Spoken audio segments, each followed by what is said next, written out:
Hello, welcome back to the bomb cutscene devlog, and this is gonna be the final day I work on this. It's been a while because it's school, but I've changed the animation off camera to be a little more smoother, and this is gonna be the animation I use for the rest of the video. All right, here's the plan. So first we get the punch, and then here when the uppercut happens, I want to create an explosion. So it makes a trail with smoke, goes all the way up here. And then I gotta improve this cutscene right here, but basically in the slow punch, I want the camera to make you feel to give a little sense of fear. And currently, I don't know how to do that, but I'll probably think of it along the way. So, and then the last part where the barrage actually happens, I need to put a grayscale filter on Studio, but somehow make it so that orange luminescent lights still pop up, because I want the orange lights to pop up after every punch. Oh, not exactly every punch. In the movie, it was desynced, so I'm gonna make it desynced here too. And I think that's the coolest part. That's the part that I'm trying to make look the best, to make the move actually stand out. I think it's a strategy a lot of cutscene moves use, is that there's one part of the cutscene that just ties the entire thing together, even if the rest is just mediocre or below average. All right, hold on. I just noticed when I was looking at the recording that the camera sliding part is a little slow, so I'm gonna speed it up real quick. By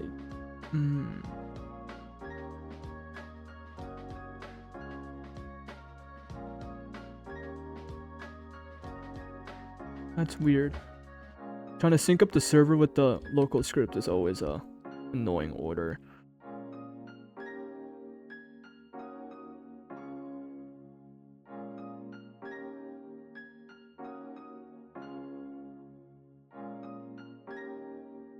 Oh, it's because of this wait statement. I see. All right.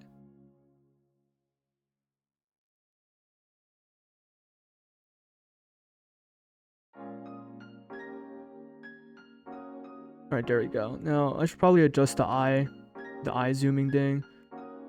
I think it zooms too much. I'm gonna change that. Make it a little slower. I think I was doing too much with the eye zoom.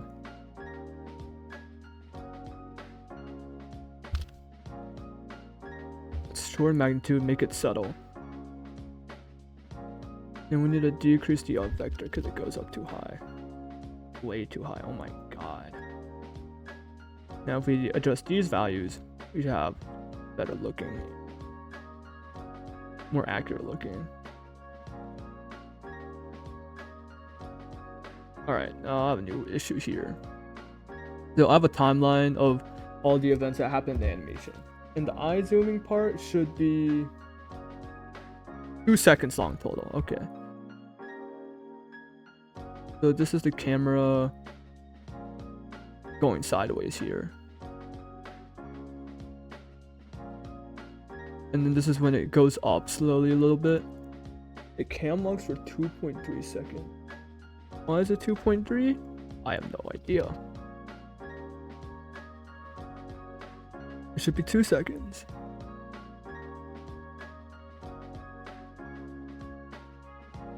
And now that the cam lock is only 2 seconds, we should do 1 second here and 1 second here to really show the impending doom of the fist.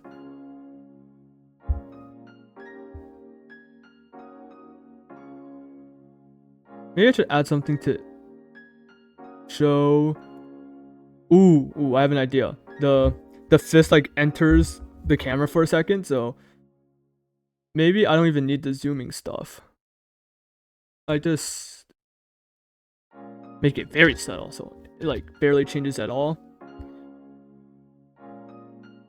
Instead of making it linear, let's make it sine.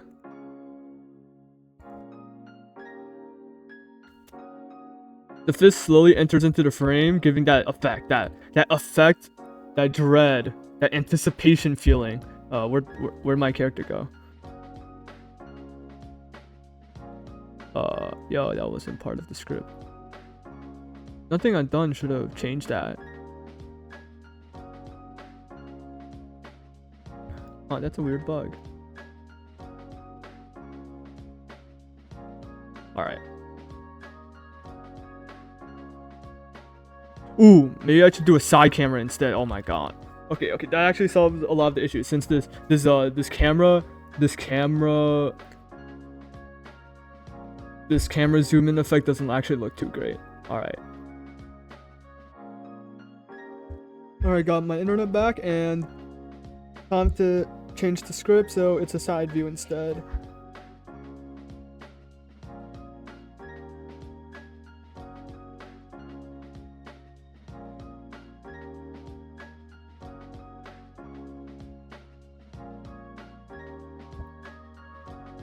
Alright, just have to change the timings a little bit to match up with the animation. Oh, hold on, I messed something up. Alright. There you go. Now, the main point of this part is to show what the process of trying to make a move look better, because the functionality of the move is already done. Now, my first problem here is I want the barrage to start as soon as the camera cuts back. And later, I'm going to make the camera rotate or orbit a little bit, because more movement, more dopamine to your brain, it just looks better. Alright, now, the problem I have now is I need the camera to be synced up better. So I'm going to extend this by 0.1 seconds and see what it looks like now.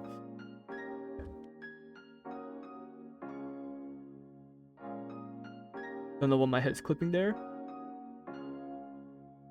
For the most part, the camera movement seems to be, or the animation seems to be synced up with how I want it to. Now, I'm trying to think of what the best camera configuration would be for this.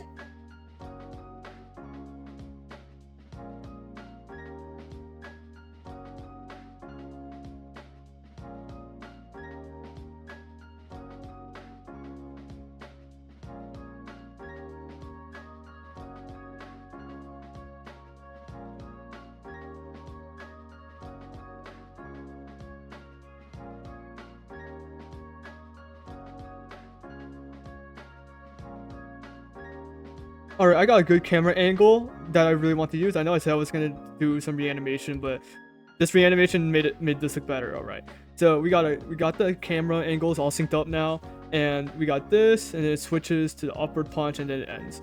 A short, quick cutscene. Alright, now for each camera position, I'm gonna try to animate and tween every camera piece right now. So I'm gonna code that in.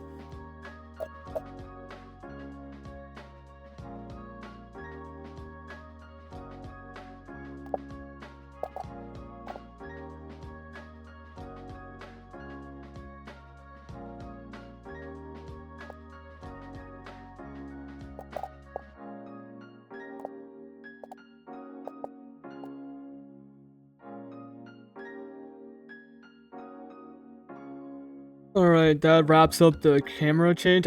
Instead of using a tween to rotate it, I manually tweened it using a loop, because I feel like it'd be a lot easier to do that, and this is the finished result. I'm not gonna lie, I think the slow punch at the front was way too slow, so I'm gonna speed it up real quick.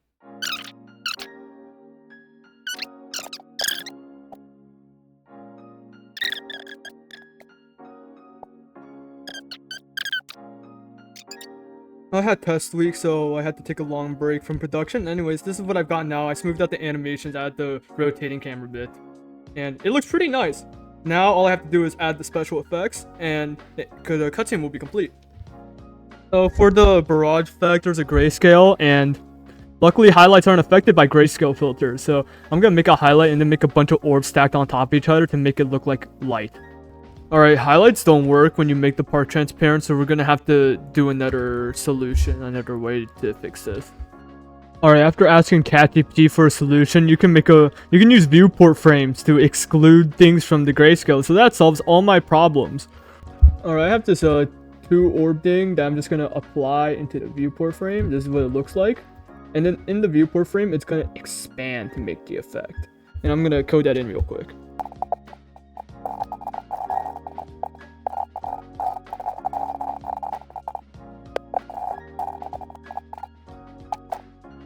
Honestly, the main thing I really wanted to do was that the gray effect with the explosions, but I might have to ditch that because the limitation of having the explosions clip through all other 3D objects when you're trying to render it is such a big drawback. It just looks so off. Now, alright, it's just a limitation in Roblox. That's something I should have tested before starting this devlog stuff. Well, that's on me. I'll just have to not use the grayscale effect, so I'm gonna rework the script now. Alright, here's what the effect looks like if it's not rendered in a viewport frame. Well, the only thing I have to do is actually make the explosions appear on my fist instead of just it appearing. So I'm gonna go fix that real quick.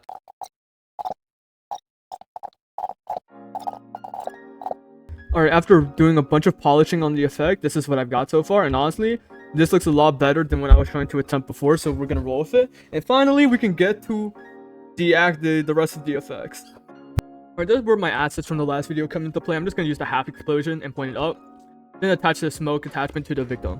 So right here, I have these weight games set up and I've synced them to the local script. Though, of course, a server-side script and a local script will never perfectly be synced up.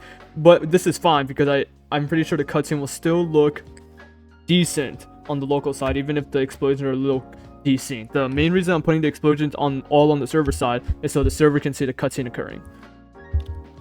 Alright, now before I get to the sound design of the move, I'm going to fix up some logical loopholes, like the missile should explode if it misses at the end, and removing some of the effects and actually giving a proper ending to the cutscene so it actually is functional. Now if you miss the missile, it will just explode into nothing. And now for the end of the cutscene, I need to move the victim all the way up to the part where the cutscene ends because I was using animation manipulation. They're humanoid, their hitboxes aren't actually present in the cutscene, or they're not physically where it's shown to be, so I have to move their humanoid root part, which is their hitbox, up there at the very end of the cutscene. I need to sync it up perfectly, or else it's gonna look weird. Alright, I used the local script to move the player character, because if you're a player that owns the character, the local script will replicate to the server. And just in case the person you hit is a dummy, in this case the YouTube video, I have the server side also control it. And I'm gonna put the ragdoll module onto the dummy to make it fly far away. You should see the ragdoll module video, by the way. And then we'll finally move on to our final part of the video, sound design. I feel like making impact frames to mainly to hide up some of the irregularities of switching off the cutscene when it ends. So I'm gonna make some very basic ones. Since I'm not very good at drawing, I can only make basic ones.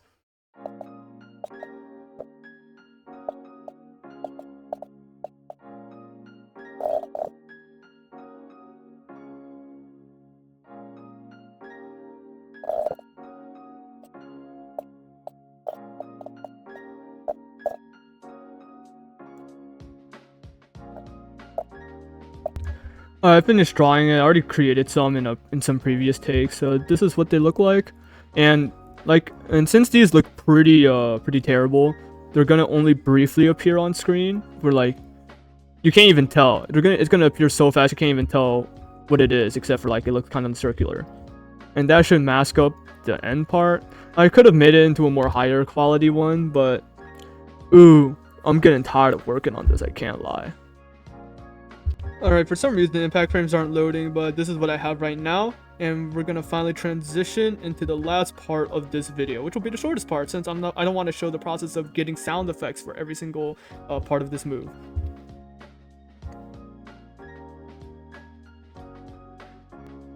Alright, here are all the sounds I'm gonna use. They might be changed. So I have these two explosion sounds for the impacts. This one will be paired with the barrage hitting effect. This is the effect when you're going up. Actually, I should probably play them. This is the first hit. The last part of this will also be part of the first hit. This is when time kind of slows down. I already showed you this one. I got this one for the uppercut explosion. I'll reuse the other explosion sound too. This is for the barrage, and finally, this one is when he's getting knocked back. I wanted to show the new audio system, just the basics of it. So to set this up, you want to have an audio player. You put your ID in here, then you create a wire. Set the source instance to the audio player and the target instance to anything you want. But for the basic one, we'll do the target instance will be the audio listener. And now, then what this will do is the audio player loads the asset ID, and then the wire will send it to the wire will send it to the audio emitter, which will play in the world. And then once it's played in the world, the audio listener will pick that up, and once it listens to it, it sends it to the audio device output. I'll make a graph. And that's the basic setup. Now, if you want to add in special effects, then or just sound stuff, I have an audio equalizer here. You want to set the wire to the audio equalizer, the output, and then you need another wire. Once it's gone through the audio equalizer, it changes the audio and sends it back out. So you need to add another wire from the audio equalizer to the emitter. Then the emitter will emit, the audio listener picks it up, and then once it picks it up, it sends it to the audio device output, which will let you hear it. Though this is only for audio emission on a part. And you want the audio listener to be on your character. Well, they made that easy because if you go to sound service and go to this little property right here, you can change the default listen location to character, and it will automatically create an audio listener and audio device output on your character. So you don't need a script to do it every time. That's the one thing AI is good at, or the Roblox AI you can access with this button, is that it can do tedious simple tasks like converting all of these sound objects and putting them into here and attaching wires to each of them. Alright, I'm done adding all the sounds, and let me show you how many sound effects I've made while this cutscene plays out.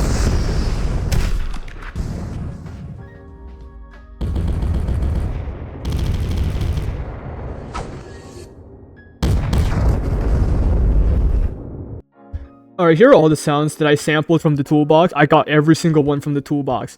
For most of the actions done, I usually combine 2 or 3 sounds together because it sounds so much better. It makes the sound more original that way, but it has a sense of familiarity because it is just audios that probably a lot of games use too.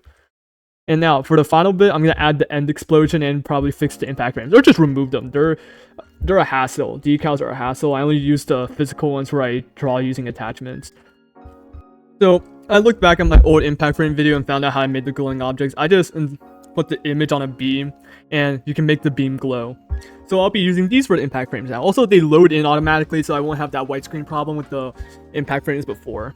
Because the reason the impact frames weren't working was because you have to load in the decals first, but they won't load in until you make them visible. Alright, I've completed adding the impact frames and the end explosion. I made the impact frames really, really brief because I don't think they feel really out of place, but I didn't want to waste it. And the explosion effect, or the bubbles exploding, they kind of give an impact frame feeling already. So I just kept it like that. I forgot to look up, but this is what the explosion looks like in the sky. I made a separate keybind for testing purposes to test its shape.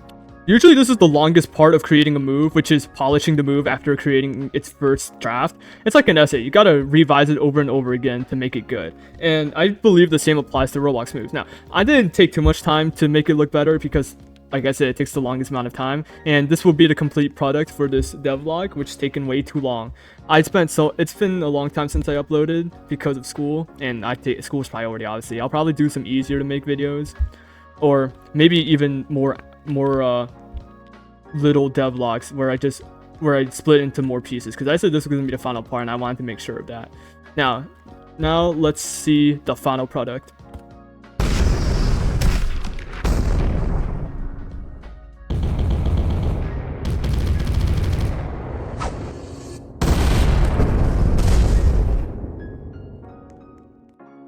Thank you guys for watching.